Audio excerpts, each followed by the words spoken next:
Just a little bit of history that you've heard a bit about of Quality Rated. We're 10 years old when Governor Nathan Deal came into office in 2011. He asked DeKalb at that time that he wanted a quality rated system. He wanted a tiered quality rating and improvement system here in Georgia, and he asked DeKalb to begin creating and implementing that type of system. Luckily for the governor, DeKalb staff had been working for many years on building this quality system, so much of that foundation was already in place.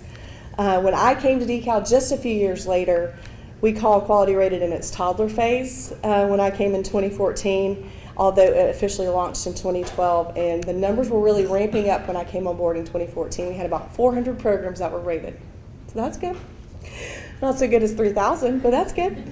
And one of my first tasks, and I'm sorry if you've heard this story before, when I met with the governor's chief of staff when he asked me to step in as the DeKalb commissioner, was DeKalb's doing a little bit of fundraising. I was told to raise $18 million for Quality Rated. And I had to learn really quickly what Quality Rated meant, but I started with the data.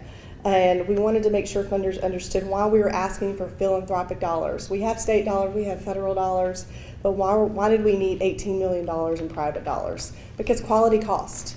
And we recognize that as providers. We wanted to make sure we could support you in those extra quality costs that come along with being quality rated. You have to have resources, you have to provide additional training for your teachers.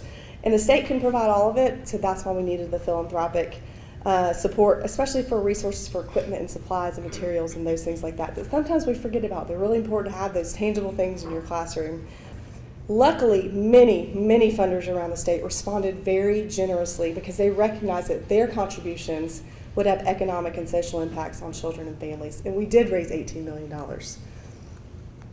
The impact of QR is absolutely reflected in the numbers. You've heard a lot about that, but as of August, almost 3,000 child care programs throughout the state have received that 1, 2, or 3-star rating, and more are in the pipeline. Our Quality Rated team is preparing to rate more and more programs, so there's been a huge growth since we began this a decade ago.